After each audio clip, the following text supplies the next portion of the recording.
When I was still powerlifting, and after this pec was reattached, this one was complete muscle belly tear, so no reattachment, no surgery. But there was a ton of scar tissue tears over a period of a year, just constant. I mean, it feels like it tore, but it didn't, so it's a couple weeks off training or whatever it is.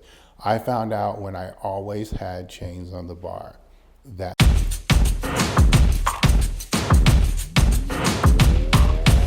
Dave is one of these guys that is currently fucked up, and we are going to try to rebuild Dave Tate.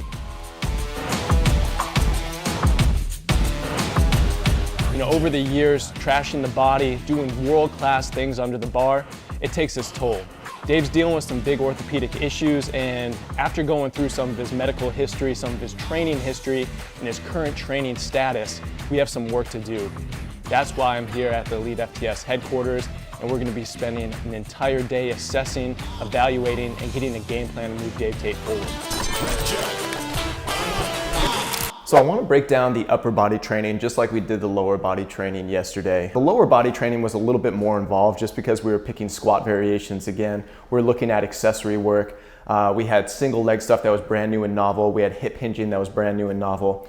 With the upper body, we're a little bit more restricted from the right shoulder, so there's only so much pressing that we can do. We're restricted in terms of the equipment that we can use, the setups that we can use, so it's a little bit more of a simplified process. But I want to spend some time and actually pick some slight variations, not some regressions, not progressions, but like lateralizations that we can use just to get novel stimulus into the system and keep on moving forward, because you can't do the same program every single week. You're about 6 weeks deep in this current one. We just want to make some things fresh for you so you can keep on training meaningfully and try to get at 1 week link, which is again the lats.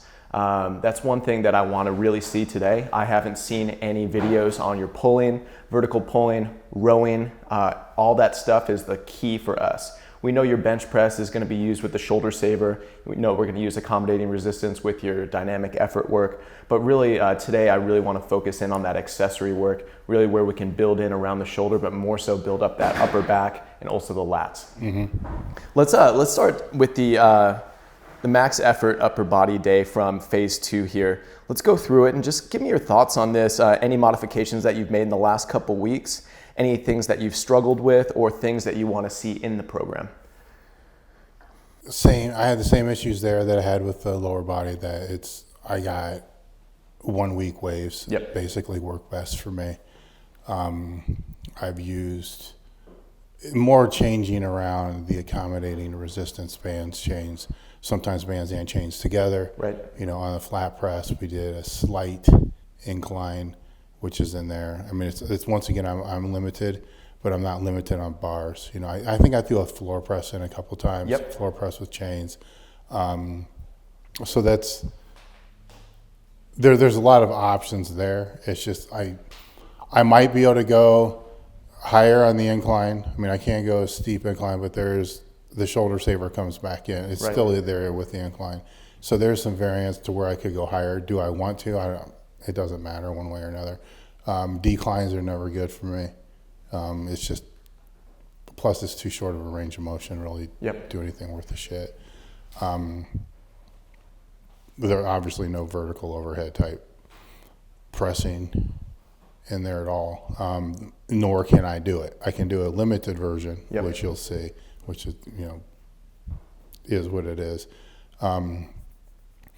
So with the max effort work, pretty much on point, just from one thing to the other thing. Tell me about your bar switches week to week, because I've only seen barbell stuff from you. Have you been using the neutral grip? It depends. The problem with the neutral grip is you can't put a shoulder saver on it. So we do have the one cambered bar, which it's basically a cambered American press bar. Yep. I tried to use it once in upside down. Yes. Okay. And that was fine, from that standpoint, but I wasn't able to get my upper back in the position that I wanted to be in as far as pressing tightness, because of either where the grip was or the not being familiar with the motion, right, or the grip. Okay. It's easier, I mean, we'll see today how my back works compared to the shoulder. It could be just not being able to get the shoulder blades down together and down with that neutral grip. So I don't know what restrictions could be from that. But I worked up, and it was one of those things where it's like, no, this isn't going to stay. It wasn't pain. It just wasn't tight. And as I kept working up, it didn't get tighter as I sometimes will. Right. It got worse. So it's like, okay, this is more of an accessory movement, maybe something for speed work, than it would be for the heavier stuff. So really the big limiting factor on that is just upper back stiffness, tightness through the lats, and being able to just stack the upper back where you can perform, more centrated at the shoulder on the front side with that neutral grip bar, the Swiss press, the football bar.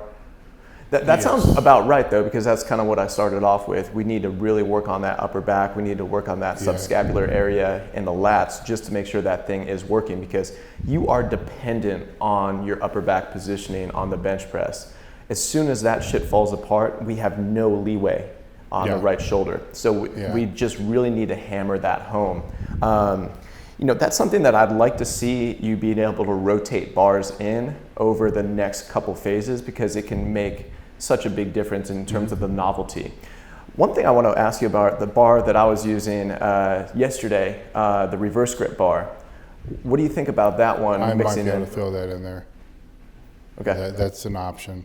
But I got to figure out, I can do it, but somebody would have to hold boards. It's not cambered, so, and that on the right day, I have no problem having somebody to hold a board. A lot of times when you're the weakest guy in the gym, I really don't need spotters and a lift off to do speed work. Right. Where something like that, I would, just because of the nature of the bar.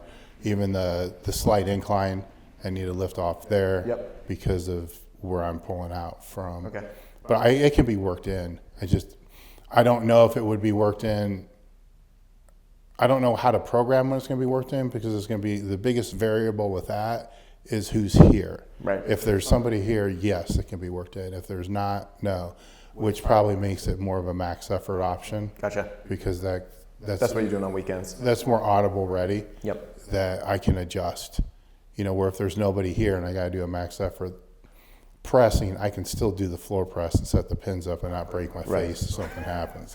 But I can't do like a 2-board press or something like that. So stupid question here. So if you're using a neutral grip bar, if you put one shoulder saver on the part towards your face and one shoulder saver on the part that's further away from your face, would that not achieve, that on that bar it might, because it's wider where there's, because the grips are out wider. So it could fit in there. Okay. And there could be an option of just cutting one of them. It's not like I don't sell them. Selfishly, I'd love to see a shoulder saver for those neutral grip bars, because it's becoming more and more popular. For our assistants work with my athletes, I have them always using a neutral grip or a slight pronated grip, just because I do like the centrated position it puts on the shoulders, but it is more challenging to get that upper back and that lat tension. But that's sometimes a good thing if you're submaximal loading. But I think that would be an absolutely killer thing to be putting on the bar, because it really adds two things together. It limits range of motion with the bar approximating the chest, which limits the extension-based moment, internal rotation-based moment at the shoulders. But then it also puts your hands into a good position where your humeral carrying angle is in optimal position to perform too. So that would be like killing two birds with one stone if we could actually limit the range on a more shoulder-friendly bar. That would be absolutely killer. I know I can hack saw I know. fit, so that's not. So tell me about, so before we get into your max effort work, we just talked about that a little bit. We have you doing a shit ton of reps on upper back work. Our exercise of choice has been face pull variations. Tell me about how those have been feeling, because again, upper back activation, upper back building. I love the face pull. I love the pull part. You do better with face pulls just because the pull part's a little bit harder for you to get that right shoulder into position with. So give me a rundown of how you've been doing with those. I know we've been doing 2 different variations over the last 2 phases. As you'll see when I go out to train, I hit a lot of different ranges of motion with it, because there's a lot of spots in there that hurt. Yeah. So I can't get to those spots until I'm 3, 4, 5, sometimes 15, 20 reps in. Yep. So it starts as a more restricted range, and there's some areas I just can't go into, or some areas I can't get the range of motion with. What are those specifically? I mean, you get the higher the elbow goes. Okay. But while it's a face pull, it depends what I'm using. It's the straps are a lot easier to be able to use, because sometimes I start with just basic, like standing rear delts. Right. To be able to warm up and then go right into the face pulls and go that way, where I don't have that option on a cable. Right. So my fallback really is the straps, if it's a warm up variation instead of a strength variation, because I can go everywhere. Yeah. I can go here, I can go here, I can go here, I can go here, and I can knock out, I can hit every area that I need to, and then even go,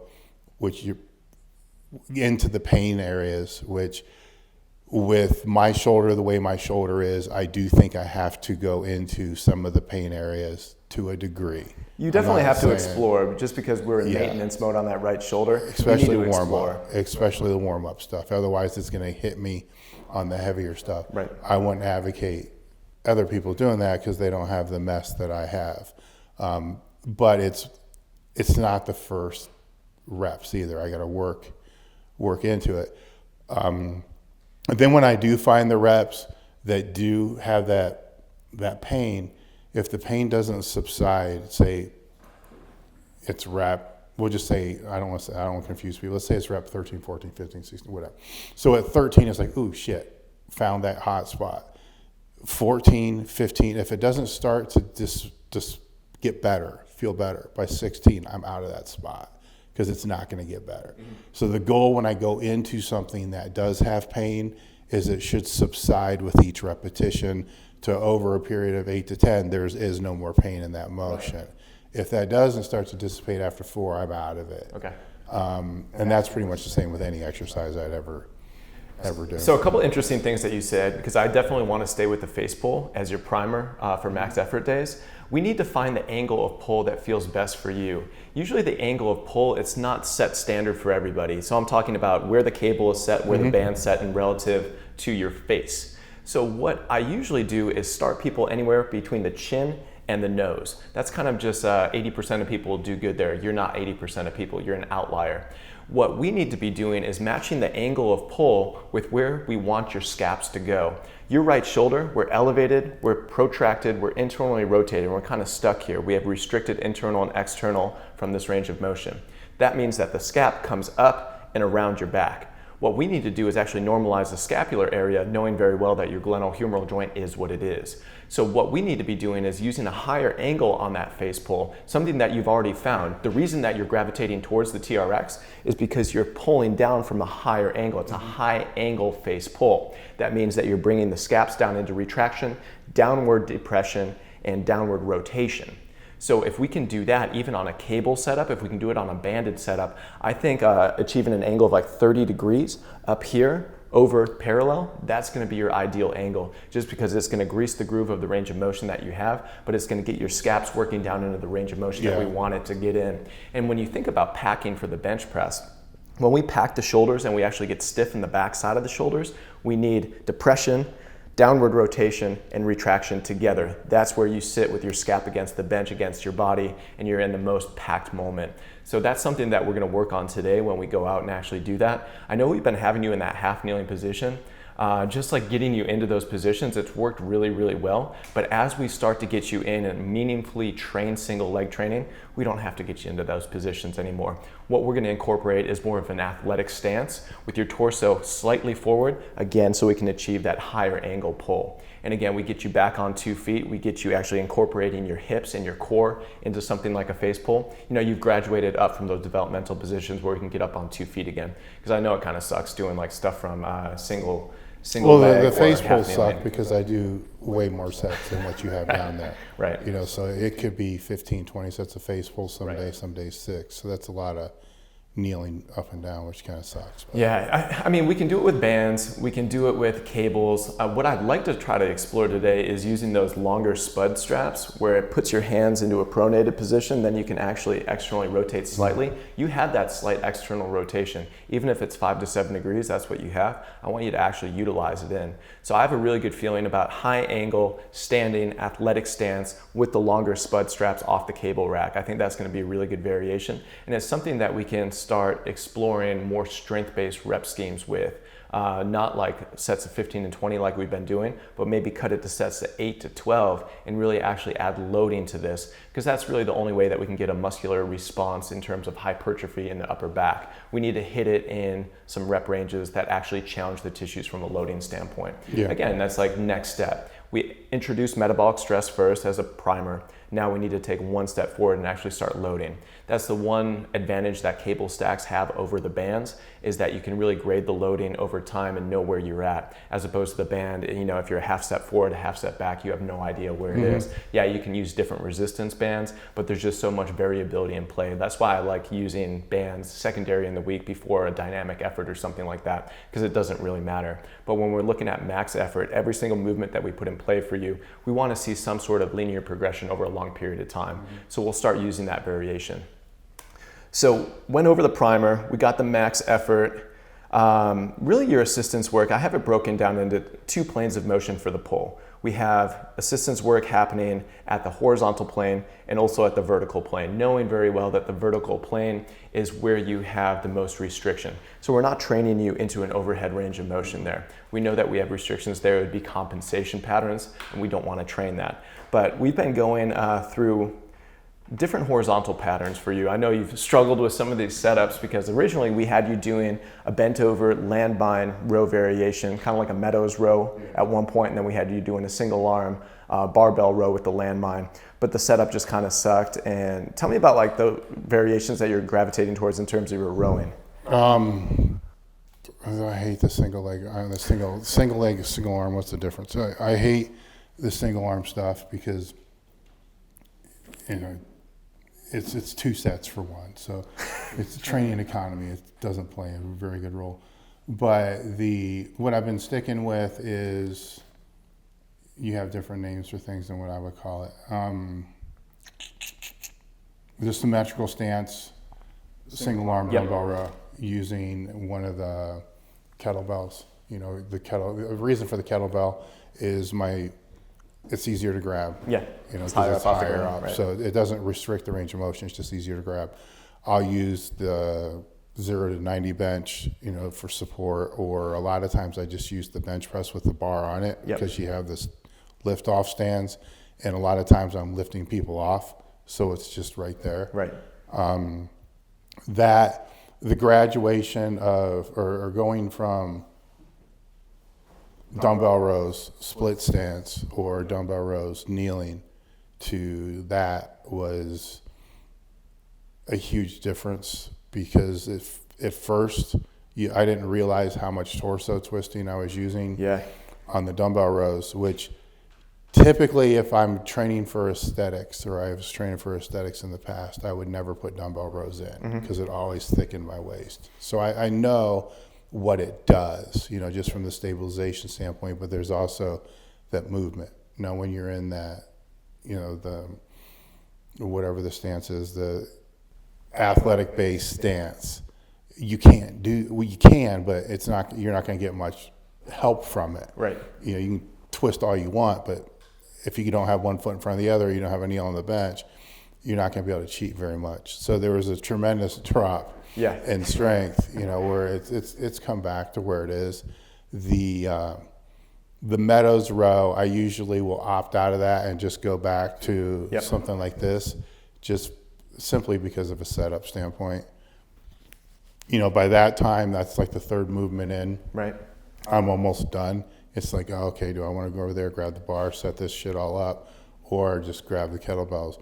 And sometimes it just depends. If I'm bored with one, it's just an accessory exercise. I think, in my mind, I don't put a whole lot of emphasis on it, you know, because at least in these first couple phases, because the starting point was so bad, it wasn't about, can I go from this ape to this ape on the kettlebells. It was more, fuck, I can't do 8 reps and this is calling for 12. Can I get to the 12 reps, with the same weight? So for most of the accessory work, I would say it was a matter of getting to the reps with the weight. Right. And with the implements that I'm using, the kettlebells or whatever it is, the drop down is so big that, well, I can do 30 there. Or if I stay here, I'm fighting at 5 or 6, then it's 8, 8 to 9, and then 12. Then the next training session, more pre-exhaustion, back to the 5 to where it's 12 consistently. Where now that that's kind of laid the groundwork, those probably aren't going to work as well because I'm going to need that progression to where the Meadows row will come back in, or the laziest version, a seated one arm row with the machine, something like that. So we had a good conversation a couple weeks ago, it was maybe a month ago, about like the row pattern. A row is not just a row. For you, what we did was we re-implemented the row as an anti-rotational based movement along with an upper back and a lat movement. So the reason that we had you in that kneeling on the bench stance was because, again, you could use a little bit of momentum. You could kind of explore your core at that point. But then when we made the progression into that symmetrical stance, that really made a big difference because that was true anti-rotational training while you were doing back work. So when we try to double down on things, there's things that work really well so we can actually include many different goals in one single movement. Because I think the conversation was something like, hey, I did machine rows, or I did chest supported rows, that's good, right? And I was like, it's okay, we need a lot of rowing in the pattern. But our big weak links are lats, upper back strength, and posterolateral hip strength and stability. So anytime that we can get into a stance that's more motor control dependent, like that symmetrical stance, bent over single arm dumbbell row, that's going to always be preferred over more of a easy setup in terms of machines or in terms of cables. But what I had planned for you was to use kind of a mix and match between something that we could load for more strength, so in between the 5 and 8 rep range in terms of like heavy dumbbell rowing, knowing that we don't have to do 15 reps on one side, 15 reps on the other side anymore. But then I wanted to work in like almost like a metabolic stress finisher, get you working bilaterally through the row pattern and using a dual handle cable setup off of your row machine. So I think that would work really, really well. It's almost like a polarizing scheme, I call it. So we're working pure strength, knowing that we have full body going on, and then we get you into a seated position, an easier position to stabilize from, and then you go to absolute town in terms of intensity techniques in a position that you can really work well from. Yeah. Dual handle, allowing your slight rotation to happen at the shoulder so that's not restricted. Your spine's in a good position, you're in a seated position, nice hinge over, and you can literally chase some huge amounts of volume with any type of intensity techniques, whether it be a cluster set, whether it be a drop set, rest pause. You can have some fun with that. Yeah. So you go from the single pattern of training it functionally to the pattern training it for an absolute metabolic stress effect, essentially from a set to set standpoint. So you get your work in, you do a couple top end sets for strength, and then your last thing is just to go balls to the wall and really just crush some volume and get those training ratios up between posterior and anterior chain. So that's something that I'd like to see in the program. We'll probably throw it in today just because I'd like to see both of those movements. Yeah. You using the big ape, call out to Onnit on those. Yeah. Those are pretty sick. The big ape, and then getting in and actually using those dual handles. Yeah. And then the other one's really simple. When we look at your vertical pulling or your high angle rowing, we should call it, you have all of the different attachments at your disposal. You could use a different attachment every week for the next 52 weeks and never double up once. So I'm not too worried there. But what I want to make sure that you're doing is you're using different grip widths, you're using different hand positions in terms of pronation and supination, and you're getting as much novelty as possible there. The worst one for me is that, by far. That's the worst one for many people, though, and that just happens. And this I can't do, so most of them are all going to be neutral.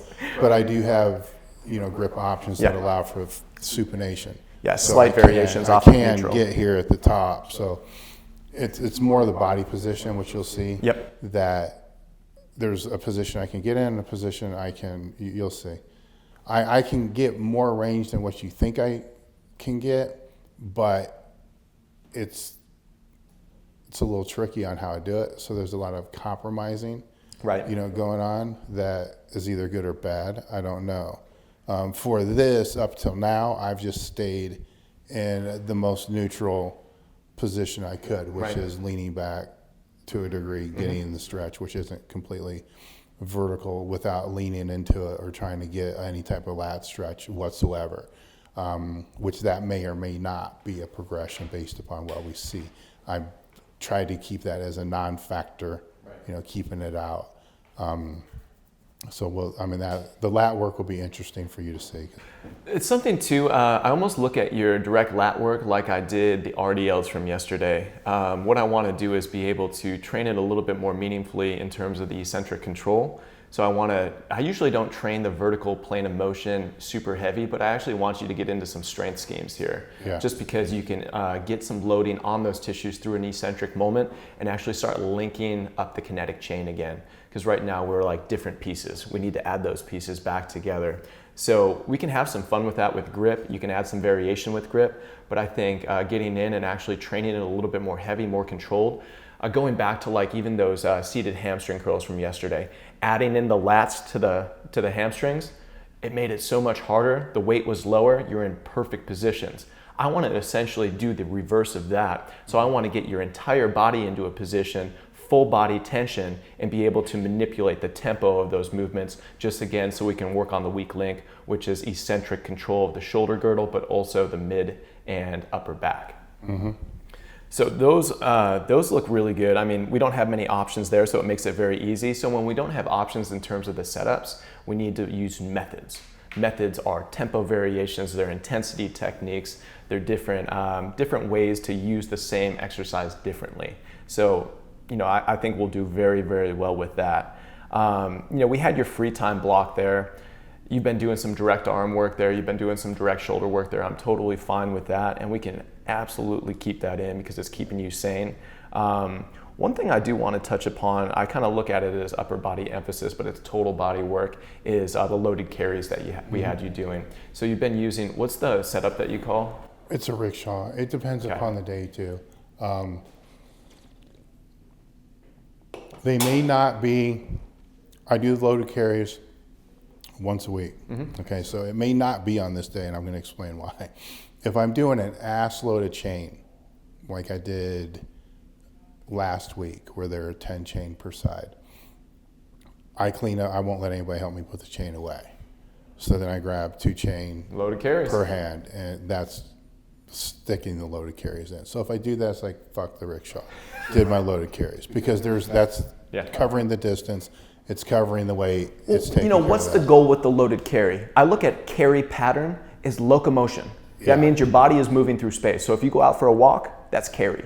If you go and actually carry the rickshaw, that's carry. Yeah. If you're actually dragging chains across and you're stabilizing the shoulders while your legs are moving, that's carry. Yeah. We're just trying to get this stuff in. We're just trying to introduce it. So any way that it gets in, that's totally fine. So typically it's like today it will be the loaded carry because I didn't use the chains. And when I do use the chains, I'll use the monolith the furthest away. So it's kind of planned out from a time economy management standpoint from there. So that it is, they've been in there, but the rickshaws, it's always set up. My kid uses it. It's just nobody else uses it. Go. Well, my son uses it. Okay. And he likes to use it, and he's got his records for it, which he's probably better than me. I don't even worry about it's 90 or 100 pounds as it is, so I just pick it up, go, pick it up, go, pick it up, go, be done, and pretty much that's it with that. Where I got big fucking blue med balls now too, so I got other options, to be able to do that. Right.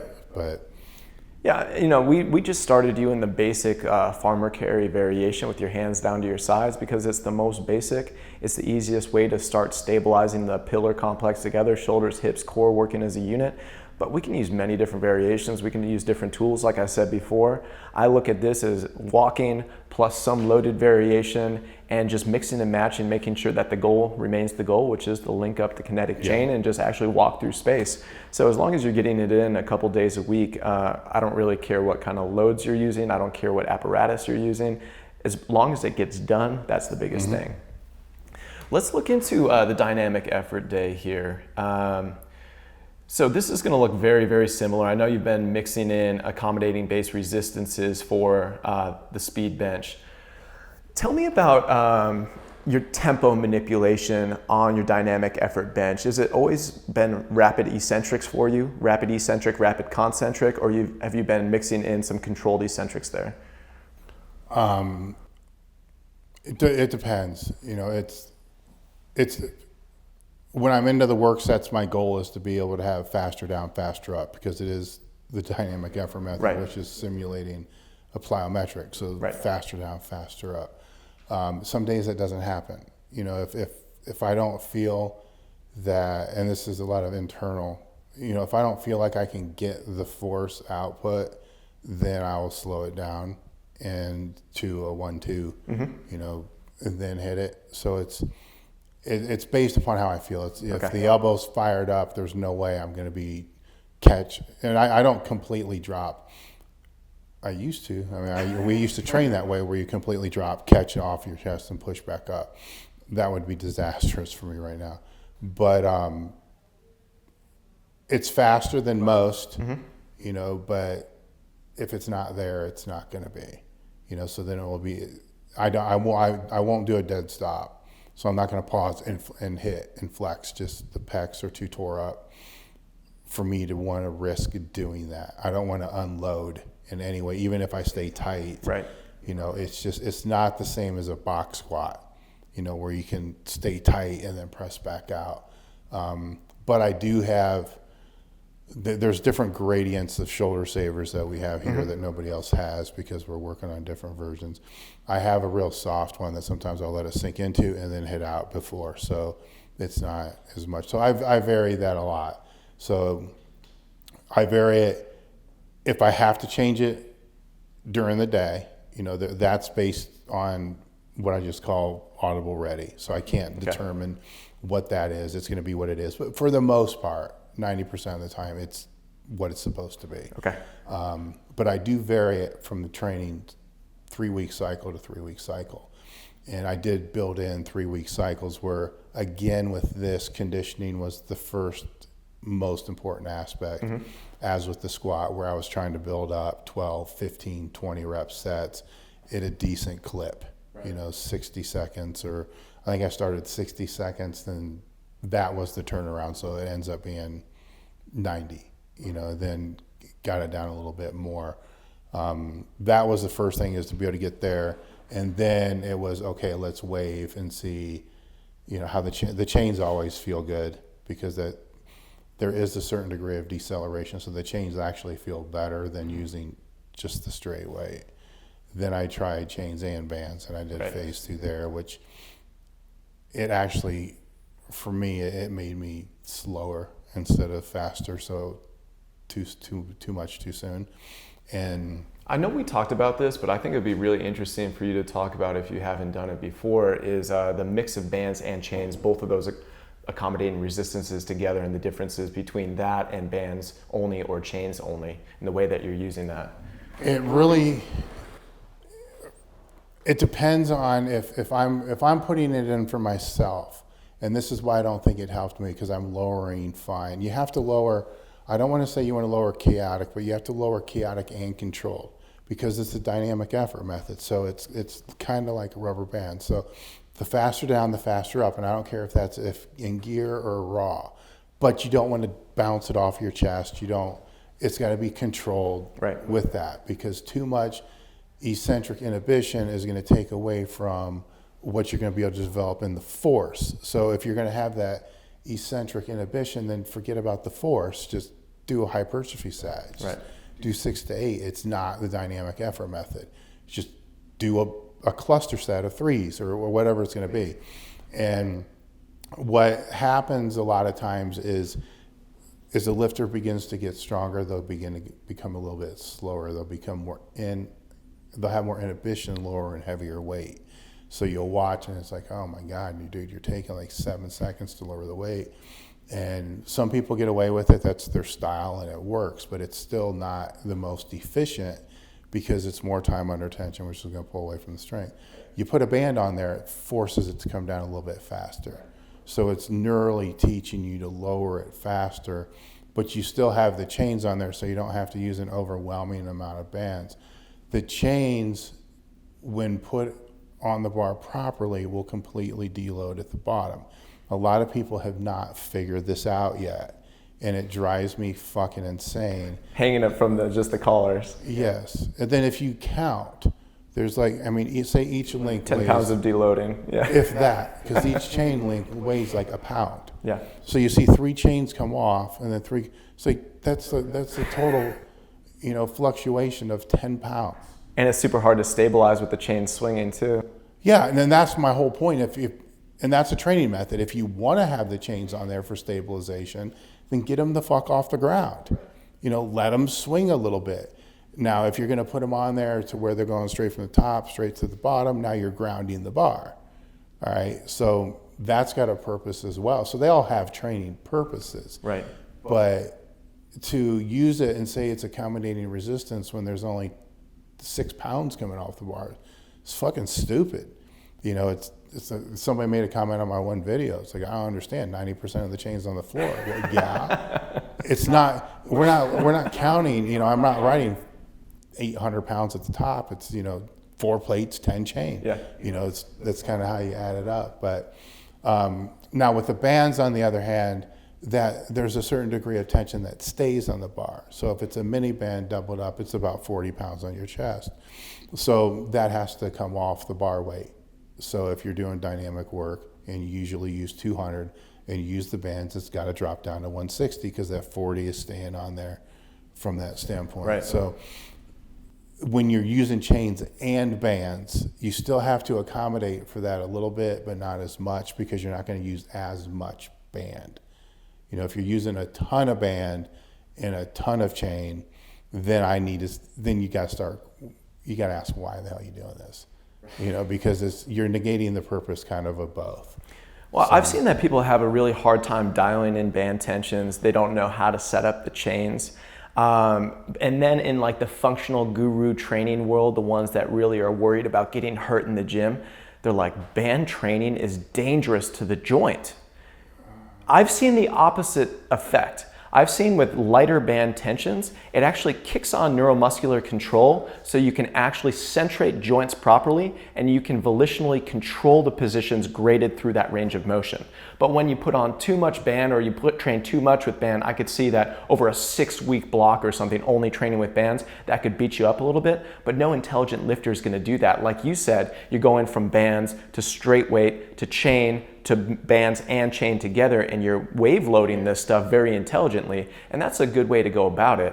In terms of like dialing in the band tension too, you're the expert here, but what I've always tried to do is try to get the tension in pounds on the band when it's at your chest to about 10% of what's on the bar itself. Is that about right? So you have 400 pounds bencher and you're at the chest, you want 40 pounds of band tension at the chest plus the bar weight. No, you're talking their max, or are you talking what they're going to use for that day? Max. Yeah, I would agree with that. Okay. Yeah. It's really hard to quantify though. It's you almost have to just get a lot of repetition with it. You got to have a feel for actually putting your fingers on the bands, kind of playing it like a guitar and see what the tension is. It's just, you don't want it to be you flapping in the wind. Right, exactly. That's where, when I first started using the bands back on the squat, it was very close to flapping in the wind because I didn't know what to expect. So what you mean with that is it's going on total slack and it's actually losing tension, 0 degree of loading at the bottom. Yeah, see the problem with that is, now, if you're just trying to get acclimated, it's probably okay, but I still wouldn't really suggest it unless you have experience using the bands because you're going to lose tightness. It's like that oh fuck moment when the band comes off of tension because your body goes like this because it's not grounded any longer. Yes. And it's a really hard position to actually keep control through and then explode through the concentric width. Yes. And one of the questions I get asked a lot about bands especially is, when do you know you're strong enough to use them? So it's a twofold answer. Stuart McGill once said every question can be answered with "it depends," and I totally agree. It does. Every time. I mean, that's the first thing that goes through my mind with every question. Is I'll first use the example of saying, well, I don't know. I trained linear periodization for close to 8 years. Then I met Louie, and we just had squat stands.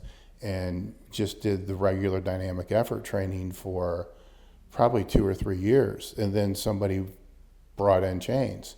So then we used chains for a couple of years, and then somebody brought in bands. So probably I'd say 10 years of just regular training, and then a couple of years of straight dynamic work, and then a couple of years of chains, and then you can get into bands. And then people, oh my God, well, that's how it progressed. But it's kind of a fallacy. They can get into it sooner. Would you say it's an advanced training method, though, the use of accommodating resistance? You have to have your technique dialed in, 100%. But there's that caveat. It depends, because I can take a complete beginner who's never squatted before, and as long as I can teach them to sit to a stand, sit to stand with decent form, toilet squats, whatever you want to call them, sit to stand. The hardest thing to teach a lifter is how to stand up with force, compensatory acceleration, and how to get tight. You can sit there all day, teach them how to breathe, push here, push here, push here, try to offset balance, push on their shoulders, pull them back, do all that, and it takes forever. It can be done, it's just very hard, and it takes a lot of time. Now, if all they're strong enough to use is a broomstick, you put a broomstick on there, you hook up a mini band. Not a lot of band tension, but 30, 40 pounds. As soon as they take it out of the J-hooks, what happens? Their body says, oh shit, and this is a squat.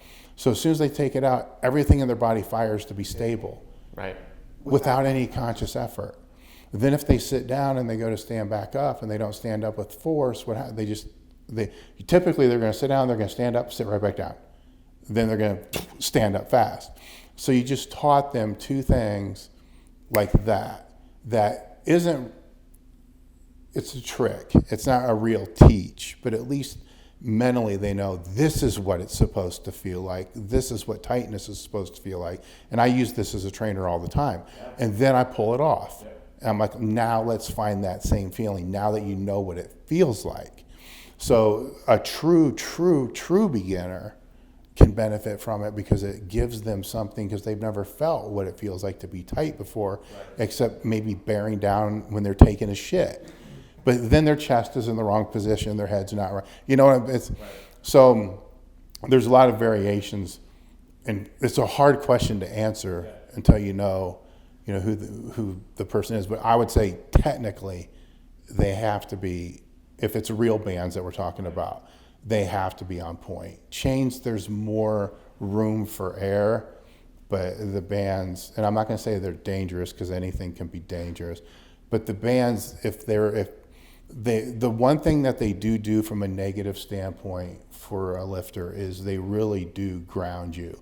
And if you have a lot of band tension on there, it can almost feel like you're squatting in a Smith machine.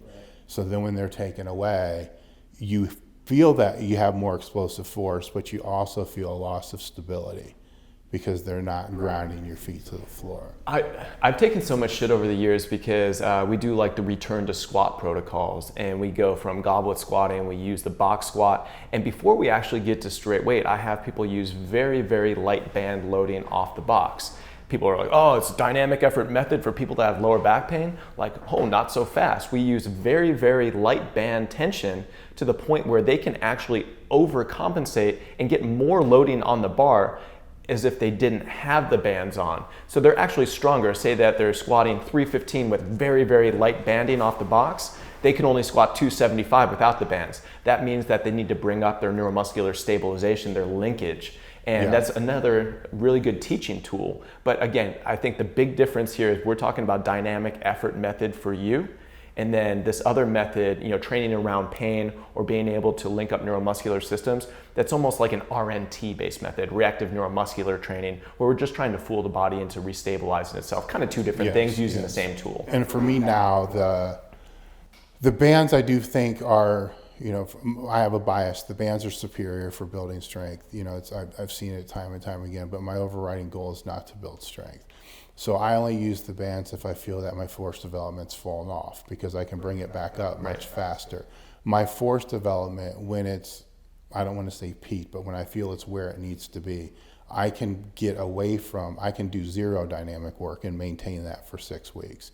So the bands only stay in for me for a short period of time, and then they're popped out. Makes But sense. I always keep the chains because I just learned, and I don't know why, you maybe have a better perspective of it.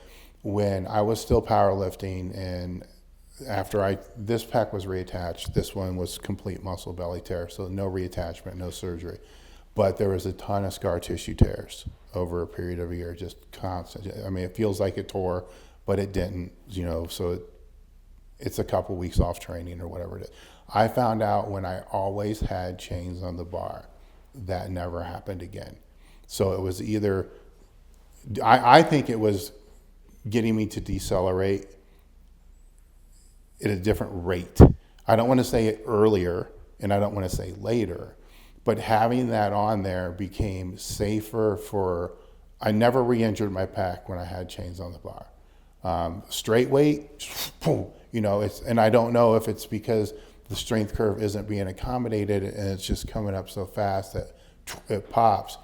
But that's why I will always use. I think you're very unique though, because you are just like, you have so many reps in your system dialed in to be at max effort or max velocity.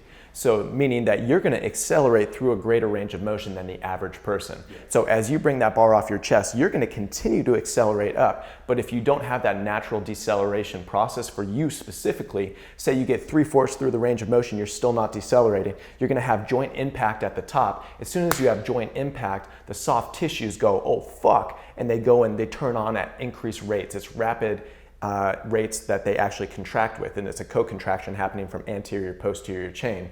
That's at the point where you put yourself at risk for those musculotendinous junction injuries, where a vast majority of soft tissue injuries occur. Like 80+% happen where the tendon kind of turns into the muscle belly. But by putting chains on, you have the same explosive intent that is ingrained in your neuromuscular system, but it just decelerates you quicker through that range of motion. So say naturally without chains on, you were decelerating at 3/4 of the top of the range of motion, maybe you hit the deceleration naturally with the chains actually slowing down your acceleration at halfway through the range of motion, and that takes it down 25% of your risk of injury at those musculotendinous junctions again. So something that is looked at as like a huge meathead thing, it's like, oh, you're not a meathead unless you put fucking chains on the bar and you bench and squat with them. It's not about that sometimes. It's about using the tools at our disposal for the person in front of you, knowing very well that if you have a bar in your hand or a bar in your back, you're going to accelerate that thing. Yeah. I don't think you've ever bullshitted or rep in your entire life, but knowing that's you, you need to be using the equipment that actually is protective for you. For other people, it might be a different story, but N=1 is what is in front of us. Yeah, and and that's I all that can matters. say when I was training with John, and doing that type of stuff, anytime there was any type of movement that I had strong familiarity with, floor press, board press, flat bench press, even the squat, it takes too much focused effort to be able to train that with any type of tempo. Right. That it's just not worth doing. So if it was the hypertrophy-based, bodybuilding-based training, it's okay, if we're going to squat, we're moving the stance way in. All right, now we're getting into that. Totally Boom, I different hit pattern. that wide stance, brain, everything, there it is. Right. If it's the bench, we're moving to dumbbells, or we're going to a Smith machine or a machine press, something that it takes that away, because there's too many neurofeedbacks that are going on for too many years that I can do it, but it takes a lot of focused effort that it's like, let's just do the dumbbells. Well, it's like, you ever see like those old 50-year-old baseball players, they've been out of the game for 15, 20 years, and then their kid's in Little League, and all of a sudden he starts throwing batting practice and hitting with the kids. The swing is smooth. He starts just hitting home runs every single swing. He hasn't swung in 10 years. He has that neuromuscular, that motor control, that movement skill in his system, and it's never going away. Same thing could be said for you. Movement is a skill. It's a skill that if you get it to the point where it's like riding a bike again, it's going to be really hard not to be able to ride that bike. Yeah, You're just going to ride the way that you've always ridden. And that's the reason that I think a big reason, I've gotten so many questions like, why do you have Dave squatting? Why do you have him bench pressing? Why do you have him doing max effort? Why do you have him doing dynamic effort? It's because what you enjoy to do, it's what you're great at, and those are the things that you're going to stay safest with. Mm-hmm. So I want you to continue to do what you love to do, what you're world class at. I'd be a fucking idiot to take that away from you.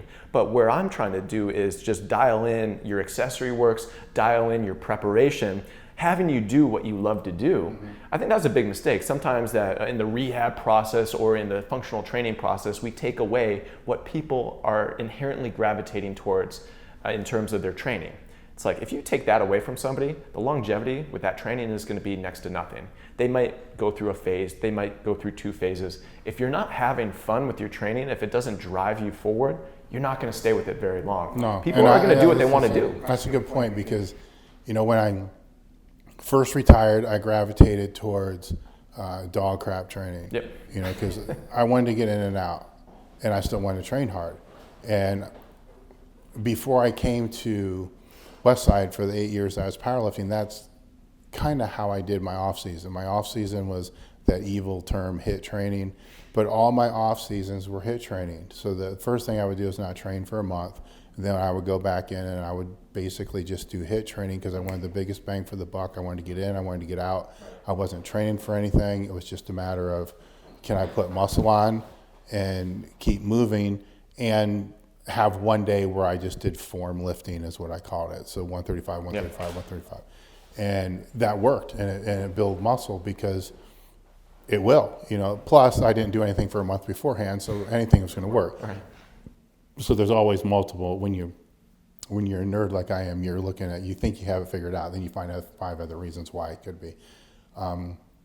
But that seemed like the first logical step is, okay, I'm now done. You know, I'm going to be a professional business person. I'm going to focus all 100% on that. I don't want to be training for longer than 30, 45 minutes. And I went in, I did it, I liked it. It lasted about 6 months. And then it's like, fuck this. And then I gravitated back to speed squats. And I like the dynamic work. The max effort work, I could give or take it. I'm really only doing it now for my joints. But that dynamic stuff, I love that. Because you can go crazy, you know, and add weight, you know, after your sets to see if the force carries to the heavier weight, or you can go, can I do 30 sets, you know? And I love that pop off that. Then I trained with John, you know, he had some dynamic stuff in there, but it was kind of programmed. I'm not saying it's right or wrong. It was programmed funky, you know, to me. And I see why he did it, because he doesn't want bodybuilders to get hurt, but knowing how the body responds to explosive bouts, it's probably not the best thing to be putting 3/4 into your training session. You know, especially for me, it always scared the shit out of me. It really did. So I would kind of opt out, because yes, you're warmed up more, but you're also fatigued a hell of a lot more. And your stabilizers are definitely fatigued a lot more, where that's where you want them the most fresh. Right. And, and I love the way John trained, because it's super hard, it's super intense, and it's waves, so you do recover. And at some point I will have intensity stuff like that, you know, coming into this. And I did that for, 3-5 years. But after the hip got, you know, after I was told my hip needed to replace, what was the first thing I went into to build strength? Right back into the conjugate method. It's what I'm doing now, is the conjugate method. So it's my fallback. It's what I'm always going to do. You know, it's what I know best. I think there's something regenerative off of the dynamic effort method too, in terms of just the central nervous system, that really gets underplayed. Yes, it really trains you to be explosive. You can have fun with it. You can work on form, but also you feel better leaving the gym than when you went in. And that's something that definitely transfers into life.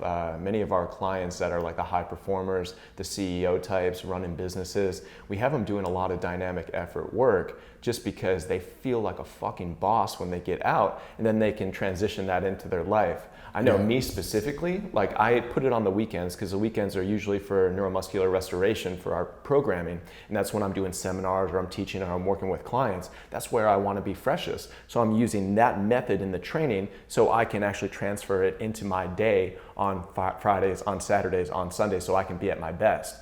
And sometimes that just gets discounted for the importance of actually moving through velocity, training meaningfully, not with huge loads that are going to mechanically break you down, but loads that are actually going to stimulate the central nervous system response. It's a really important side of training that I think for you, you're going to depend on that for the next 25 years. Oh yeah, there's no doubt. Now with just looking at the rest of this dynamic effort day, what we're gonna start doing here, just because you are at a better place in terms of your conditioning than you were when we started 10 weeks ago, you're at a better place where you can actually put some more volume into your posterior chain. We're gonna use variations off of the row again, we're gonna use pull down variations again, we're gonna just continue to build up that posterior chain and actually having 2 days where we're actually getting in decent volumes through the row, through a pull down variation. So it's not going to be the sexiest thing in the world, but you're going to use variations that you have at your disposal here in the gym, and you're going to knock out some volume. And again, we're more so just going for the pump this day. Yeah. So it's going to be the same type of looking exercises, but the method's going to be different on it. We're going to be going for hypertrophy and metabolic stress here, whereas in your upper body max effort day, you're going for more of a strength stimulus, more of that type of stimulus. So it's going to be using rows and pull downs 2 days a week, but with 2 different types of stimulus. And that will be, again, restorative to your systems, and it'll play really nicely in with the dynamic effort method that you're doing on the bench. Yep. And that really breaks it down. You know, we'll give you 15 minutes of a free block there, and then your upper body day is going to be almost simplified to the point where we're going to get more major stuff done. So we were doing little stuff, we were doing more upper back work, we were doing more corrective stuff at the back in general. Now we're going to get back into those compound movement patterns, those foundational movement patterns. So it's going to be off of the push and the pull and the carry for your upper body days. And the more that we can major in the majors, that's really the goal for us, to get it to a simplified process where you don't have to do a huge amount of correctives, you don't have to do a huge amount of accessory work. You put in your work on the major items that we have, we get a trainability effect from it, and then we reap the most benefit with the minimal amount of stress through the body. One thing that I didn't point out throughout the whole training cycle, and I'm only aware of now because you're here and we're doing the back-to-back sessions, which is my normal, by the way. That is the Saturday squat, Sunday bench. I'm fucking crushed. And this is how I feel Sunday when we're at breakfast. I mean, my back is fucking crushed. You know, my legs last night were crushed. So usually the first week of the speed where the weight is lighter, the first week of the dynamic work is the worst for me. So, you know, cramps through the legs throughout the night. You know, but the back right now is crushed. So in terms of just like the musculature? Yes, the muscular, and nothing spinal. Because I know we had cramping going on at the lats yesterday. I mean, that's a good thing because you're using the lats in the squat, you're using the lats in the deadlift, and you're using it in the RDL. But that's something that you definitely have to auto-regulate with. The novelty effect of a brand new training cycle. I always try to explain it as like, you're not being a pussy and taking it too easy on the first week, but you're also not like dialing it in like it's D-Day. Oh, this is how it is every Saturday and Sunday, because it's back to back. There's not a day between as I normally would have. So I don't know if we want to add more in to the warm up on this day, where typically it takes me longer to warm up, obviously. And sometimes I do add more stuff in, you know, from that. Because I can't go in and just start with, I can start with the face pulls. I can start with the foam rolling and all that other kind of stuff, but there's shoulder swings, there's other things that have to happen. So this is interesting. So we have that free block time, I usually want you doing some low impact cardio there. I never do this, but for you, I think it would fit really well. If we actually added like 10 minutes of continuous movement somewhere before the warm up starts, that would be a nice intermediary, just so you can get some reciprocal motion happening where you're feeling that muscular tightness. Usually that's, you were just bracing for a ton of sets yesterday. So the iliopsoas group, that QL, that stuff goes together. The erectors, the abs, because you're bracing, that's all the stuff that's fatigued. That's kind of what you're saying. And then you even get it to the point where the glutes and the lats are fatigued, all on that pillar. One of the best ways to alleviate that tightness is walking or doing bike or reciprocating motion of the legs and the arms working together. So even if we put 10 to 15 minutes of just free time where you're actually just continuously moving, I don't care if you just like put a little circuit together or you actually go out for a walk around the building, anything to spark that, and then get in where you're feeling better in your warm up, and then using more of an extended base warm up there. Usually I say like 12 to 15 minutes for you. You could go up to like 20 minutes there, right. and you would really just pound in more of the volume, not on foam rolling, not on stretching, but more so your activation work, your corrective exercises, more stuff that has global movement. So the more movement that you get in before you actually train, that's going to loosen everything up. I shouldn't say loosen, that's going to prime everything to actually perform, where it's going to alleviate like that tonicity throughout the entire system. So I usually don't do that for people. Like the last thing I want people to do is like hit the cardio deck before they go in and train. But for you, it's going to be a different story. Again, you're an outlier here, whereas I wouldn't recommend it for really anyone else. This would work really well just because of this case. Get the blood in there. Exactly. Okay, that works.